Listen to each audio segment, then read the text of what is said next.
Hello বন্ধুরা, তোমরা কেমন আছো? আমি ভালো আছি। এইটা স্কুল থেকে আসার পরে ভিডিও দিচ্ছিলাম। আমি আর ছেলে খেয়ে নিয়েছি, নিয়ে তারপরে একটু রান্নাবান্না করছিলাম। তার ফাঁকে বাবু স্নান করে নিল, স্নান করে তারপরে ও পড়তে যাবে, তার জন্য বইটা গুছিয়ে দিচ্ছিলাম। আজকে ওর ইংরাজি পরীক্ষা শুরু, আর আমার পরীক্ষা ছিল না, মানে আমার সাবজেক্টে বাবুরই ছিল। তারপরে স্কুল থেকে আসার পথে অল্প একটু মাংস নিয়ে এসেছিলাম, যেহেতু পকোড়া করবো ছেলের জন্য।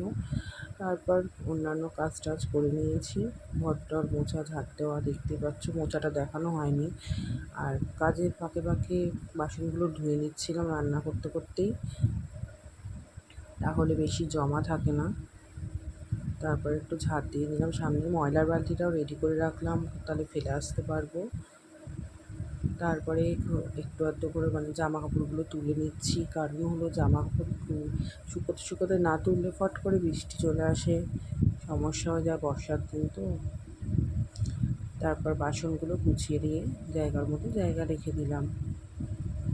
তারপর একটু উঠোনটা ঝাড় দিয়ে নিচ্ছি।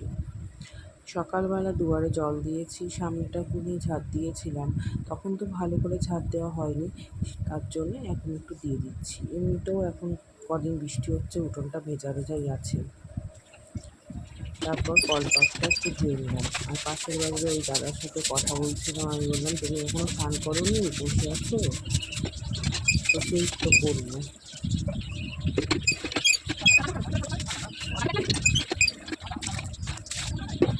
একটু একটু নোংরা হয় তো, পাতা পোতা পড়ে। তারপর স্নান টান করে পুজো দিয়ে নিলাম।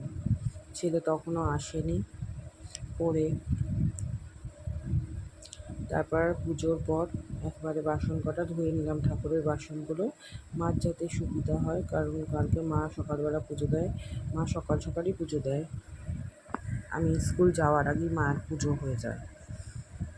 তারপর পাখিকে খেতে দিচ্ছিলাম হলো তুলসী পাতা, আর সকালবেলা দানা দিয়ে গেছিলাম স্কুল যাওয়ার আগে, এখন তুলসী পাতা দিলাম খেতে। ছেলে করে দিল এইটুকুনি ভিডিও ক্লিপটা। তারপর দেখবেন মা ছেলেকে খেয়ে নিলাম। দেখতেই পাচ্ছ ও টিভি দেখছিল। তারপর আমি জামা কাপড় আরও কটা তুলছি, আর ও আমার নাইটিটা পরে রাখছি, দেখতে পাচ্ছ। Bye bye.